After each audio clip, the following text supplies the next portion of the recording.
کچھ لوگ سنیوں کو تانا دیتے ہیں، یہ کنڈے کی ناس نیاس کیا، یہ 11ویں کیا، یہ 12ویں کیا، یہ قرآن میں ہے کیا، وہ حدیث میں ہے کیا؟ ہم نے کہا قرآن حدیث میں سب ہے، مگر ڈھونڈنے والوں کو ملتا ہے، آوارہ گردی کرنے والوں کو نہیں ملتا۔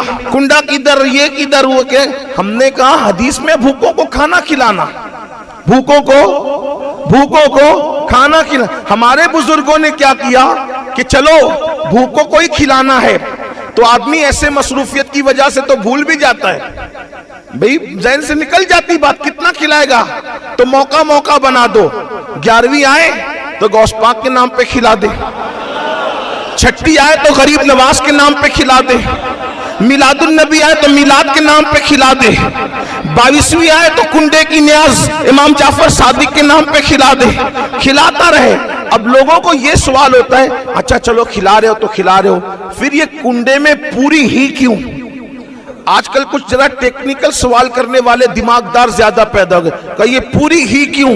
حالانکہ یہ حلوہ پوری میرا عنوان نہیں، میں یہ سب عنوانات کو وہ لینے کو بہت زیادہ یعنی کہ دوسرے عنوانات کو ترجیح دینا چاہتا ہوں، کیونکہ حلوہ پوری کا عنوان ابھی اتنا وہ زیادہ اہم نہیں ہے جتنا مسجدوں کو آباد کرنے کا، جتنا بچیوں کو اور بچوں کو ارتداد سے بچانے کا، کیونکہ ابھی اس سے بڑے ایشو آ گئے ہمارے سامنے، لیکن ہم لوگ اب اس پر توجہ نہیں دے رہے ہیں، تو لوگ زیادہ اس میں وہ کود پھان مچا رہے ہیں، وہ سوچتے ہیں کہ ان کے پاس تو دلیل ہی ختم ہو گئی۔ ذلیلو، ہم نے تو، ہمارے بڑوں نے تو جواب دے کر کے تو کب سے تمہارے بڑوں کو لاجواب کیا، اب تم اسی کو بار بار دہراتے ہو، لیکن پھر سنو، وہ کہتے ہیں وہ تو شکر میں بھی ہو سکتی ہے، پانی بھی ہو سکتی ہے، انہوں نے کہا چندی چور سب پر ہو سکتی ہے، لیکن بات اتنی ہے کہ یہ پوری ہی کیوں ضروری ہے؟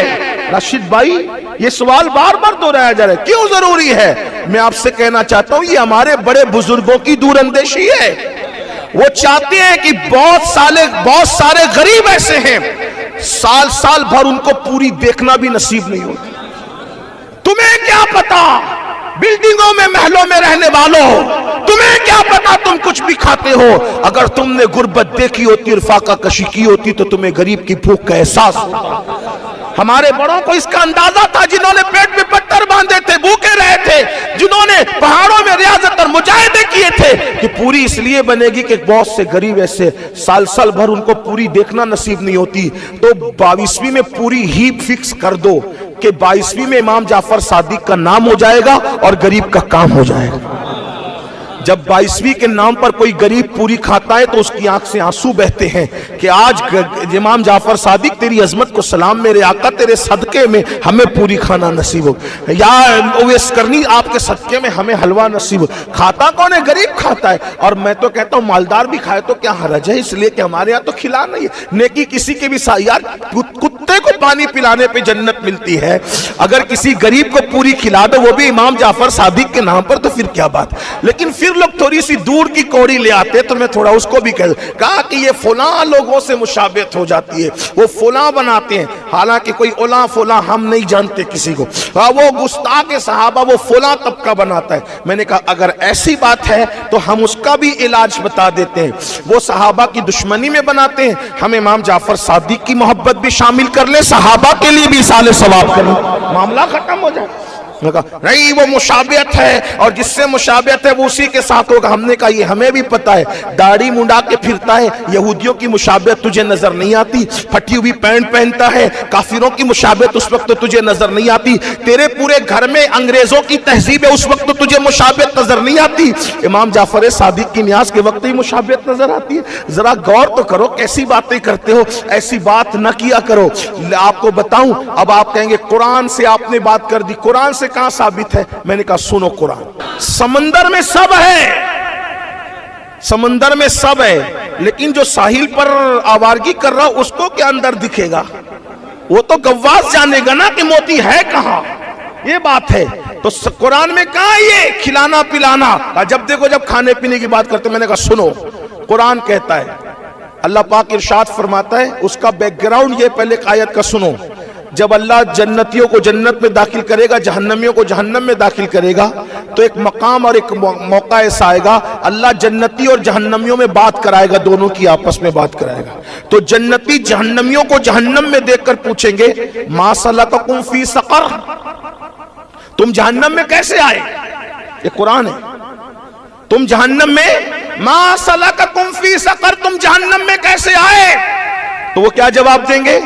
قالو، جواب دیں گے کیا؟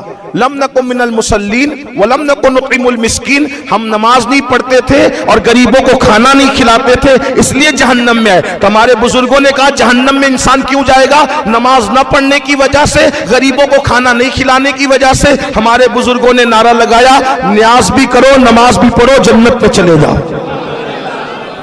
یہ نیاز کیا ہے؟ غریبوں کو کھانا کھلانا، لوگوں کو کھانا کھلانا، قرآن کہہ رہا ہے۔ اب مسکین کو کھانا کھلانا یہ قرآن نے کہہ دیا۔ اللہ کے رسول فرماتے ہیں نطعم الطعام افشوا السلام، سلام کو عام کرو، کھانا کھلاؤ، یہ سب سے خیر الاسلام، خیر الاسلام، سب سے بہترین اسلام یہ ہے۔ نطعم الطعام، کھانا کھلاؤ۔ وہاں تو امیر غریب کی کسی میں فرق نہیں کیا گیا، جس کو پاؤ اس کو کھانا کھلاؤ۔ رسول اللہ نے حدیث میں کہا کھانا کھلاؤ، اللہ نے قرآن میں کیا کہا کہ ہم کھانا، جو جہنمی کہیں گے ہم کھانا نہیں کھلاتے تھے غریبوں کو، اس لیے جہنم میں آ گئے۔ اس لیے ہم نے ٹھان لیا کہ کھلاتے رہیں گے۔ بہانہ 11ویں کا ہوگا، کھلانا لوگوں کو ہوگا، بہانہ چھٹی کا ہوگا۔ اور بھائی نام بدلنے سے حقیقت نہیں بدلتی، حقیقت وہی رہتی ہے، انداز بدلتے تو نام بدلتا ہے۔ جیسے مثال کے طور پر جو آسمان سے برستا ہے اس کو کیا کہتے ہیں؟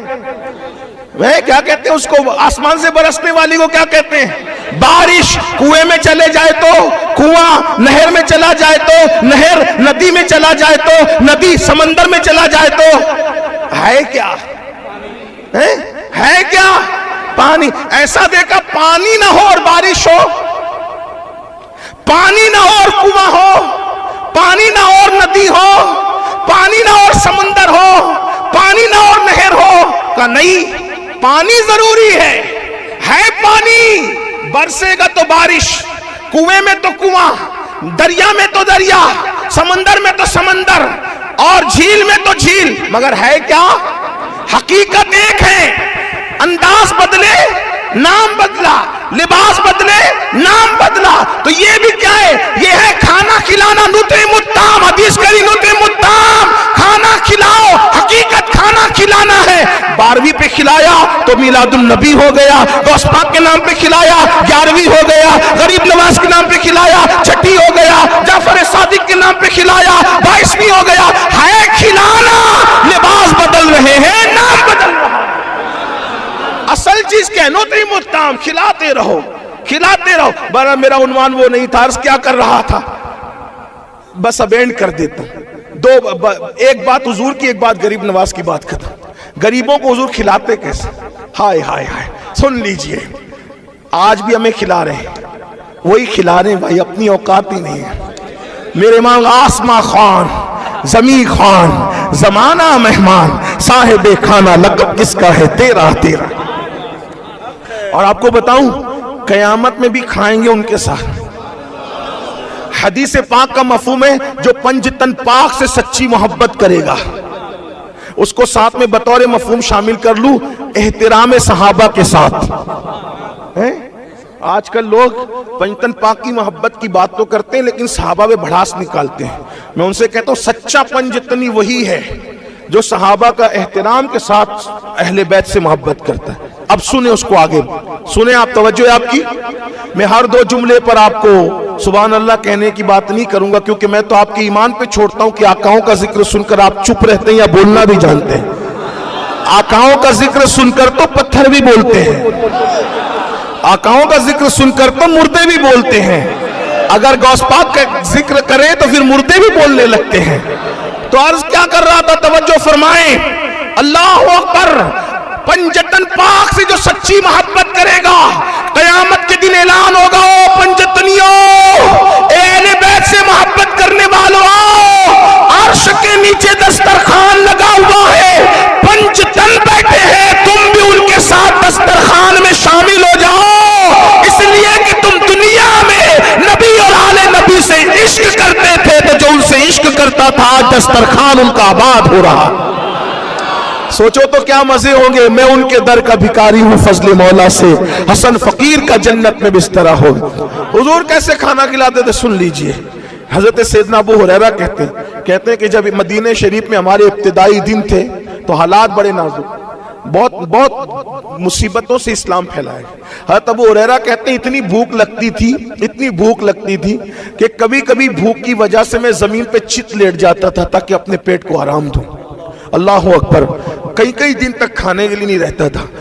اب سرکار ابو ہریرہ فرماتے ہیں صحابہ کی توہین سے پہلے لوگ یہ کیوں نہیں دیکھتے کتنی مصیبتیں اٹھائی دین کے لیے صحابہ نے. اللہ اکبر. یہ 10 روپے کی نوٹ کا چندہ بھی جمعہ کے دن دے گا تو ٹٹول کے دے گا, اور باہر نکل کے صحابہ کو گالیاں دیتے ہیں لوگ, اہل بیت کی گستاخیاں کرتے ہیں لوگ. اوقات کیا ان کی 10 روپے کی پھٹی نوٹ دے کر کے مخیر قوم ملت کہلاتے ہیں. صحابہ اور اہل بیت وہ جنہوں نے خون بہایا ہے دین کے, جنہوں نے گھر چھوڑا ہے, ماں باپ چھوڑے ہیں, رشتہ دار چھوڑے, مکہ جیسا وطن چھوڑا ہے اللہ کے دین کے لیے. کیا لوگ سمجھتے ہیں. اللہ اکبر. یہ بڑے قیمتی لوگ ہیں صحابہ اور اہل البیت, بڑا قیمتی سرمایہ ہے ہمارا. سرکار ابو ہریرہ کہتے ہیں بھوک بہت. میں مفہوم بیان کر رہا ہوں, حدیث پاک بیان کرنے کی بجائے میری کوشش ہوتی ہے کہ اپنے الفاظ کے جامع میں مفہوم بیان کر دوں تاکہ غلطی کے امکانات ختم ہو جائیں. بطور مفہوم عرض کرو. سرکار ابو ہریرہ کہتے بہت بھوک لگی تھی. توجہ, بہت پیاری روایت آ گئی ہے. بہت بھوک لگی تھی, میں نے سوچا کس کو کہوں کہ کھانا کھلائے. بھائی کسی کو کہوں گا تو اچھا نہیں لگے گا. ایک کام کرتے ہیں کہ جو کھلانے والے لوگ ہیں ان سے چل کے ملتے ہیں. کوئی تو منہ دیکھے گا, چہرے پہ بھوک کے آثار دیکھے گا, اترا ہوا چہرہ دیکھے گا تو کھلا دے گا. کہتے ہیں جہاں سے اکابر مالدار صحابہ گزرتے تھے میں اس رستے پہ جا کے بیٹھ گیا. خدا کا کرنا, پہلے گزرے ہی ابو بکر صدیق, وہ سر نیچا کر کے چلنے کے عادی تھے, سر جھکا کے گئے. میں نے کہا دیکھا تو نہیں بزرگ نے, دیکھا نہیں. تو میں نے کہا السلام علیکم یا صدیق اکبر. سلام کا جواب دیا وعلیکم السلام. پھر آگے بڑھے. میں نے کہا پھر بھی نہیں دیکھا, کوئی مسئلہ تو بتا دیں. مسئلہ پیش ہے, بتائیے. مسئلہ بتائیں گے تو میرا چہرہ دیکھ لیں گے. جواب دے دیا مسئلے کا اور گزر گئے. ابو بکر تم گزر گئے, نہیں کھلایا. پھر جا کے بیٹھ گئے. فاروق اعظم آئے, ویسے ہی ہوا, وہ بھی سر نیچا کر کے چلتے تھے. سب اب حضور نے سکھایا تھا, سب ایک جیسے تھے. حضور نے ڈھالا تھا کردار میں, سر جھکا کے چل, سلام کیا, جواب دیا. پھر سوچا اپنی طرف متوجہ کروں, کوئی بات کر لی, بات کا جواب بھی دیا, پھر بھی گزر گئے.